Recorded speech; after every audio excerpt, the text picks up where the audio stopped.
આ તરફ વડોદરાના શિનોરમાં વરસાદી માહોલ, પવનના સુસવાટા સાથે વરસાદી ઝાપટું પડ્યું। વરસાદને પગલે વાતાવરણમાં ઠંડક પ્રસરી। અસહ્ય ગરમીના બફારા વચ્ચે વરસાદી ઝાપટા, જેને કારણે લોકોને પણ ગરમીમાંથી આંશિક રાહત મળી છે। ગરમીનો પણ અહેસાસ થતો હતો, બફારો પણ તેટલો હતો, પરંતુ હવે વરસાદ આવ્યો છે, ઠંડકનો અહેસાસ વડોદરાની અંદર થઈ રહ્યો છે। તો ભાવનગર બાદ વડોદરાથી સમાચાર દક્ષિણ ગુજરાતમાં પણ સતત વરસાદ જે છે તે ચાલુ હોવાના સમાચાર સવારથી જ મળી રહ્યા છે।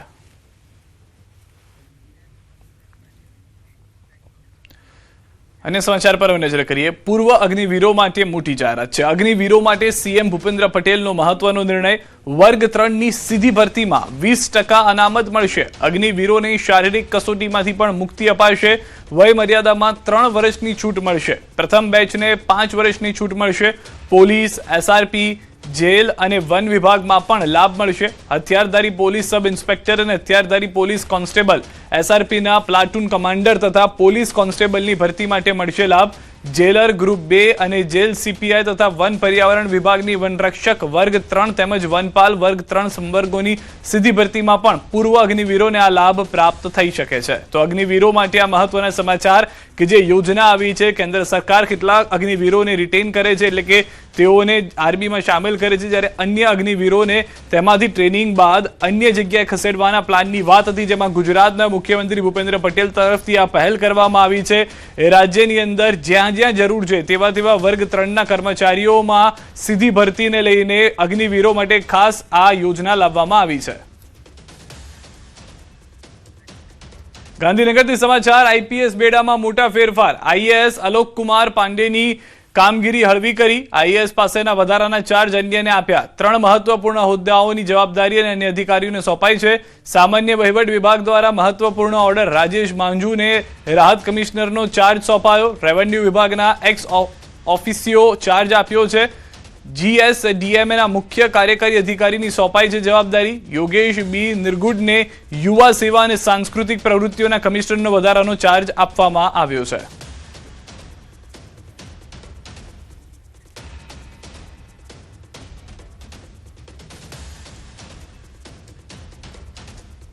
તો મોંઘવારીનો વધુ એક ઝટકો। હવે રિક્ષામાં મુસાફરી કરવી મોંઘી પડશે। અમદાવાદના રિક્ષાના ભાડામાં વધારો મંજૂર થયો છે। મિનિમમ 1.2 કિલોમીટરનું ભાડું 20 રૂપિયાથી વધારીને 25 રૂપિયા થયું છે। રનિંગ ભાડું પ્રતિ કિલોમીટર 15 થી 20 વધારવામાં આવ્યું છે। ગાંધીનગરમાં રેટ કમિટીનો બેઠકમાં નિર્ણય છે। રિક્ષા ચાલક સંગઠનોની માંગ સ્વીકારી છે। સીએનજીના વધેલા ભાવને લઈને વધારો કરવામાં આવ્યો છે। 1.2 રિક્ષામાં મિનિમમ ભાડું 1.2 હતું, જે પહેલાં 20 રૂપિયા હતું। અમારી ડિમાન્ડ 30 રૂપિયા હતી, પણ એનામાં વચગાળાનો રસ્તો રાખીને હવે 5નો વધારો કરીને હવે તે 25 રૂપિયા થઈ ગયા છે। અને ત્યારબાદ દરેક કિલોમીટરના જે 15 રૂપિયા હતા તેનામાં પણ 5નો વધારો કરીને હવે 20 રૂપિયા કરવામાં આવ્યા છે। એટલે આ માત્ર અમદાવાદ જ નહીં, આખા ગુજરાતના રિક્ષા ચાલકોની આ જીત છે। સુરતના સરથાણા વિસ્તારમાં ડુપ્લિકેટ સાબુ બનાવવાનું ગેરકાયદેસર કારોબાર આવ્યું છે સામે। પોલીસે દરોડા પાડી 6.67 લાખ રૂપિયાનો બનાવટી માલ જપ્ત કરી એક આરોપીની ધરપકડ કરી। સુરત શહેરમાં ડુપ્લિકેટ અને નકલી ચીજ વસ્તુઓનું ઉત્પાદન સતત વધી રહ્યું છે, ત્યારે પોલીસને મળેલી બાતમીના આધારે સરથાણા વિસ્તારમાંથી ઘરેલું ઉપયોગમાં લેવાતા સાબુના નામે વેચાણ માટે તૈયાર કરવામાં આવેલા ડુપ્લિકેટ અને બનાવટી સાબુનો મોટો જથ્થો ઝડપી પાડવામાં આવ્યો છે। તપાસમાં સામે આવ્યું છે કે સરથાણા વિસ્તારમાં રહેતો એક વ્યક્તિ પોતાના ઘરે જ પ્રખ્યાત બ્રાન્ડના સાબુ જેવી પેકિંગ અને લોકોનો ઉપયોગ કરીને બનાવટી સાબુ તૈયાર કરી રહ્યો છે। આ બાતમીના આધારે પોલીસે દરોડા પાડી આરોપી રાજભાઈ પ્રેમજીભાઈ ઘેવરિયાને ઝડપી પાડી કાયદેસરની કાર્યવાહી હાથ ધરી છે। માત્ર 700 રૂપિયા માટે હત્યા કરવામાં આવી છે। મિત્રએ જ કરી છે મિત્રની હત્યા। રિલીફ રોડ પર ધોળા દિવસે કરી હત્યા। 5 જેટલા છરીના ઘા મારી હત્યા કરવામાં આવી। બોલાચાલી બાદ ખેલાયો છે ખૂની ખેલ। પોલીસે આરોપીની ધરપકડ કરી હોવાની હાલમાં જાણકારી મળી રહી છે। આ બંને મરણ જનાર અને આરોપી વચ્ચે પૈસાની લેતી દેતી બાબતે બોલાચાલી થયેલી હતી। બોલાચાલી બાદ ઝઘડામાં પરિણમી હતી। ત્યારબાદ આ જે આરોપી છે એના દ્વારા મરણ જનારને ચાકુના ઘા મારી અને એની હત્યા નિપજાવેલી હતી।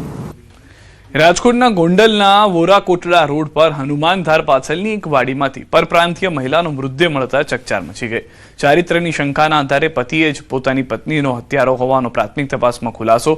મૂળ મધ્યપ્રદેશના અને અહીં મજૂરી અર્થે આવેલા શ્રમિક પરિવારની ગુંદલીબેન સોલંકી નામની મહિલાની થઈ હત્યા. અન્ય સાથેના આડા સંબંધની શંકા રાખી પતિએ રાત્રે ઝઘડો કરતા જીવ બચાવવા બાજુની વાડીમાં ભાગેલી પરિણીતાને પતાવી દીધી. બનાવની જાણ થતાં ગોંડલ બી ડિવિઝન પોલીસના પીઆઈ GS ગઢવી સહિતનો કાફલો ઘટના સ્થળે દોડી ગયો.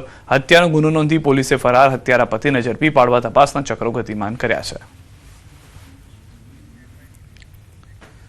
આ તરફ વડોદરાથી સમાચાર. વસ્તી ગણતરી કરતા કર્મી સાથે બબાલ. આંગણવાડી કર્મચારી સાથે બબાલ. દુકાન માલિકે ગાળાગાળી કરી મારામારી કરી. દુકાન પર લખાયેલા ક્રમાંક નંબરને લઈને વિવાદ. નંબર કેમ લખ્યો કઈ ધમાલ મચાવી. પાંજલપુરના સનસિટી સર્કલ પાસે ઘટના.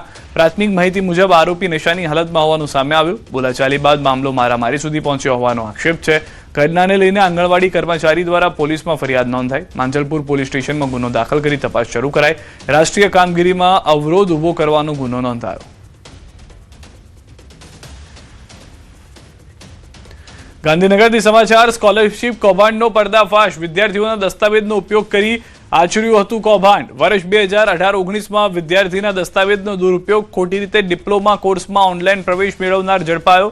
અમદાવાદના શિલજમાં રહેતા આરોપી વિજય પટેલની ધરપકડ. દસ્તાવેજોના આધારે બેંક ખાતું ખોલાવ્યું. સ્કોલરશીપની રકમ આરોપીએ મેળવ્યાનો થયો ખુલાસો. આરોપીએ દહેગામની એન્જિનિયરિંગ કોલેજમાં લેવડાવ્યો પ્રવેશ. કડી નાગરિક સહકારી બેંકમાં ખાતું ખોલાવ્યું. સ્કોલરશીપની રકમ જમા કરાવી ઉપાડી લેવાય. ફરિયાદી તેમજ સરકાર સાથે છેતરપિંડી આચર્યાનું પ્રાથમિક તપાસમાં બહાર આવ્યું. 2016 થી 2019 દરમિયાન આ જ મોડસ ઓપરેન્ડીથી કોઈ છેતરાયું હોય તો SOGનો સંપર્ક કરવા જાહેર અપીલ. સમગ્ર કૌભાંડમાં અન્ય સંડોવાયેલા લોકો સુધી પહોંચવા અંગે ગાંધીનગર SOGએ તપાસ શરૂ કરી છે. સુરતની સમાચાર. રાંદેર પોલીસને ઓપરેશન કારાવાસ હેઠળ મોટી સફળતા. 31 વર્ષથી ફરાર આરોપી ઉત્તર પ્રદેશથી ઝડપાયો છે. 1995ની નોકર ચોરીના ગુનાનો મુખ્ય આરોપી ઝડપાયો છે. શ્રીચંદ રામદયાલ શાહુની જમાલપુર ગામથી ધરપકડ.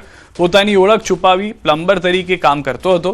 સ્થાનિક પોલીસની મદદથી ગામમાં વોચ ગોઠવી કાર્યવાહી કરાઈ. દીપમાલા કોમ્પ્લેક્સમાં નોકર તરીકે કામ કરતી વખતે ચોરી કરી હતી.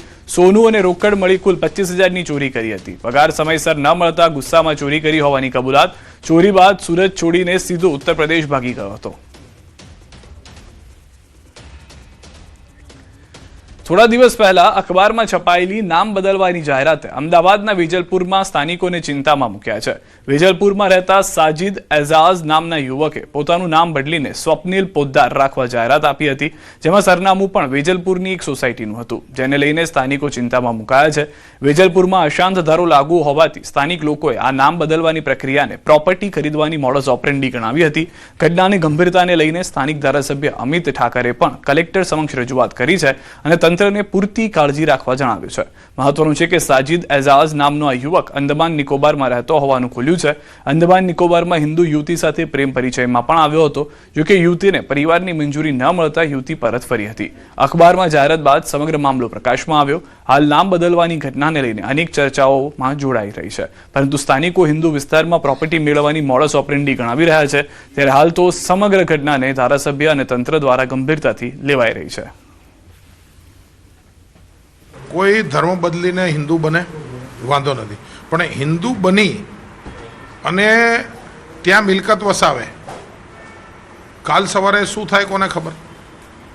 તો ચિંતા જે સ્થાનિક લોકોની છે એ કલેક્ટર સંકલનની અંદર મેં મૂકી હતી. સુરતના લિંબાયતમાં પોલીસે સઘન વાહન ચેકિંગ દરમિયાન એક શંકાસ્પદ યુવકને તીક્ષ્ણ ધારદાર ચપ્પુ સાથે ઝડપી પાડ્યો. પોલીસનો સર્વેલન્સ સ્ટાફ જ્યારે સંજયનગર સર્કલ પાસે ચેકિંગમાં હતો ત્યારે વિનોબા નગરમાં રહેતા 27 વર્ષીય યુવકની હલચલ શંકાસ્પદ જણાતા તેની તલાશી લેવામાં આવી હતી. તે દરમિયાન તેની પાસેથી ખતરનાક ચપ્પુ મળી આવતા પોલીસે તેની ધરપકડ કરી હતી. અસામાજિક તત્વો પર નિયંત્રણ લાવવા પોલીસ દ્વારા વધારવામાં આવેલા પેટ્રોલિંગને કારણે આ સફળતા મળી છે અને આરોપી આ હથિયાર કયા ગુનાહિત હેતુથી લઈને ફરી રહ્યો હતો તે દિશામાં પોલીસે વધુ પૂછપરછ હાથ ધરી છે. અમદાવાદના રાઇફલ ક્લબ પાસેથી એક નવજાત શિશુ મૃત હાલતમાં મળી આવ્યું છે. સ્થાનિક લોકોએ પોલીસને જાણ કરતા તપાસ હાથ ધરી છે. પોલીસે અજાણ્યા આરોપીઓ સામે ગુનો દાખલ કરી કાર્યવાહી હાથ ધરી છે. આજુબાજુના CCTV ફૂટેજના આધારે કાર્યવાહી આગળ વધારાઈ છે. પોલીસે શિશુના મૃતદેહનું પોસ્ટમોર્ટમ કરાવ્યું છે. આ સાથે જ તેના DNA સહિતના મેડિકલ રિપોર્ટ મેળવીને આગળની કાર્યવાહી તેજ કરવામાં આવી છે. પોલીસ સ્ટેશન વિસ્તારમાં જે રાઇફલ ક્લબ આવેલું છે એની સામે જે પાર્કિંગ વિસ્તાર છે ત્યાંથી એક મૃત હાલતમાં નવજાત પુરુષ બાળક છે એ મળી આવેલું હતું. આ જે બનાવ છે એ 2 થી 3 દિવસ પહેલાં બનેલો હોય એ બાબતે અલગ અલગ સમયના જે સીસીટીવી ફૂટેજ છે એ ચેક કરવાની કામગીરી ચાલુ છે અને સાથે સાથે હ્યુમન ઇન્ટેલિજન્સના સોર્સિસના માધ્યમથી પણ આ બાબતે પોલીસ દ્વારા તપાસ કરવામાં આવી રહી છે. રાજકોટથી સમાચાર. જર્જરિત ક્વાર્ટરને આરએમસીની નોટિસ. ભગતસિંહ ગાર્ડન નજીક હાઉસિંગના ક્વાર્ટરને નોટિસ. આરએમસી દ્વારા નળ વીજ કનેક્શન કાપવાની કાર્યવાહીનો વિરોધ કરવા સ્થાનિકોનું ટોળું એકત્ર થયું. એક વૃદ્ધે નળ કનેક્શન કાપવા માટે ખોદાયેલા ખાડામાં સૂઈને વિરોધ નોંધાવ્યો. રહીશોમાં રોષ જોવા મળી રહ્યો છે. કાર્યવાહી અટકાવવાની માંગ મામલો ઉગ્ર બનતા લોકોનું ટોળું આરએમસી કચેરીએ પહોંચ્યું. સ્થળ પર તણાવભર્યો માહોલ. અધિકારીઓએ સમજાવટના પ્રયાસો હાથ ધર્યા. તંત્ર દ્વારા દિવાળી સુધીનો સમય આપવામાં આવ્યો હોવાનો દાવો. જે મકાનનો નળ કનેક્શન કાપવામાં આવ્યા છે તેમાં ફરી જોડાણ આપવાની માંગ. પાણીનું કાપવા હાટુથી લાઈન ખાડો કર્યો અને પછી કે આ ખાડો લાઈન કાપી જ નાખશું એટલે હું પછી છેલ્લે મેં કીધું હવે તમે હું હુઈ ગયો અને પછી મેં કીધું હવે તમે ખોદો, પહેલો ત્રિકમ મને લાગવો જોઈએ. તો એ લોકો ત્યાંથી અટકી ગયા. કા મકાન સુવિધા આપે ગમે એ બરાબર. અમે એમ નથી કહેતા જ્યાં સુધી અહીંયા બને ને બીજા ત્યાં સુધી અમને સગવડતા આપે. અમે ભાડું નથી માગતા.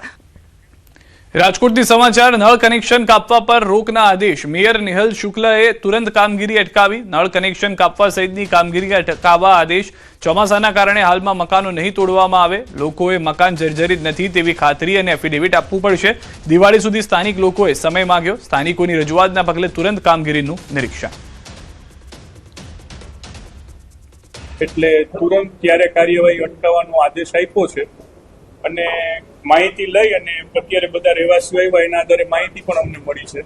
અમારા ત્યાંના ચૂંટાયેલા કોર્પોરેટરોએ પણ માહિતી આપી છે. એટલે એકચ્યુઅલમાં પ્રોપર્ટી ગુજરાત હાઉસિંગ બોર્ડની છે. કોર્પોરેશનને પ્રોપર્ટીના સ્ટ્રક્ચર સાથે સીધું કોઈ લેના દેના છે નહીં, પરંતુ નબળા બાંધકામને લીધે કોઈ જાનહાનિ ન થાય આ માટેનો જે વિષય છે એની તકેદારી લેવી જરૂરી છે. એટલે એના માટે કે લોકોનું એફિડેવિટ માંગ્યું છે, એફિડેવિટ આપી દેશે. એના આધારે નક્કી કરશું કે કોના મકાન ઉપર કઈ કાર્યવાહી કરવી. તાપી જિલ્લાના વ્યારા ખાતે કલેક્ટરના જિલ્લા સ્વાગત કાર્યક્રમમાં સરકારી આવાસ મુદ્દે 4 ગામની મહિલાઓ કલેક્ટર કચેરીએ પહોંચી હતી. ગામ લોકોને કોઈ યોજનાનો ચોક્કસ લાભ ન મળ્યો હોવાની મહિલાઓની મીડિયા સમક્ષ રજૂઆત કરી હતી અને માત્ર વટલાયેલા આદિવાસી ખ્રિસ્તીઓને જ આવાસ ફાળવવામાં આવતો હોવાનો આક્ષેપ કર્યો હતો. જેમાં ગામના તલાટીઓ અને સરપંચો મનમાની કરતા હોવાનો પણ મહિલાઓ દ્વારા આક્ષેપ કરવામાં આવ્યો. ગામમાં તંત્ર દ્વારા આવાસની ફાળવણી કરવામાં ભેદભાવ થતો હોવાનો આક્ષેપ કરીને આવાસ યોજનાની માંગણી કરી. સમગ્ર જિલ્લામાં આજે સરકાર દ્વારા જિલ્લા સ્વાગત કાર્યક્રમનું આયોજન કરવામાં આવ્યું હતું. તો અમે સમગઢ તાલુકાના સમગ્ર ગામડામાંથી મોટી સંખ્યામાં અહીં અમે કલેક્ટર કચેરી ભેગા થયા હતા અને સૌને પ્રશ્ન એ હતો કે અમારે આઝાદી પછી અમને હજુ સુધી આવાસ યોજનાનો કોઈ લાભ મળ્યો નથી. અને જિલ્લા કલેક્ટરમાં અરજી આપી હતી કે અમને કંઈ સહાય મળે, પણ હજુ સુધી અમારી કોઈ અરજી સાંભળવા તૈયાર નથી. તો અનેક યોજનાઓથી વંચિત મહિલાઓને કલેક્ટરે માત્ર આવાસ માટેનું માર્ગદર્શન આપી સ્વાગત કાર્યક્રમ પૂરો કરાયો હતો. તેમજ કલેક્ટર દ્વારા મહિલાઓની અન્ય રજૂઆત સાંભળતા ઇનકાર કરી દીધો હતો, જેથી દૂર દૂરથી આવેલી ગરીબ આદિવાસી મહિલાઓમાં તંત્ર પ્રત્યે ભારોભાર રોષ ફેલાયો. વર્ષોથી ગ્રામજનોની વ્યથા તંત્ર ન સાંભળતું હોવાથી લોકોમાં રોષ છે. અમે ઘરની તો જમીનમાં થોડીક છે તમે છે તો કોઈ લાભ મળતો નથી. એટલી ઉંમર થઈ ગઈ આજ સુધી કોઈ મળ્યું નથી. તલાટી કે સરપંચ શ્રી દ્વારા કંઈ જ માહિતી આપવામાં આવી નથી ને જે કંઈ લાભ મળતો હોય જે આગેવાન ગામના હોય કે ગમે તે થોડાક ચલકવાળા હોય એ લોકોને જ મળે છે. જે ગરીબ છે આજ હજુ સુધી કંઈને આવાસનું કંઈ યોજના કોઈ સહાય મળી નથી.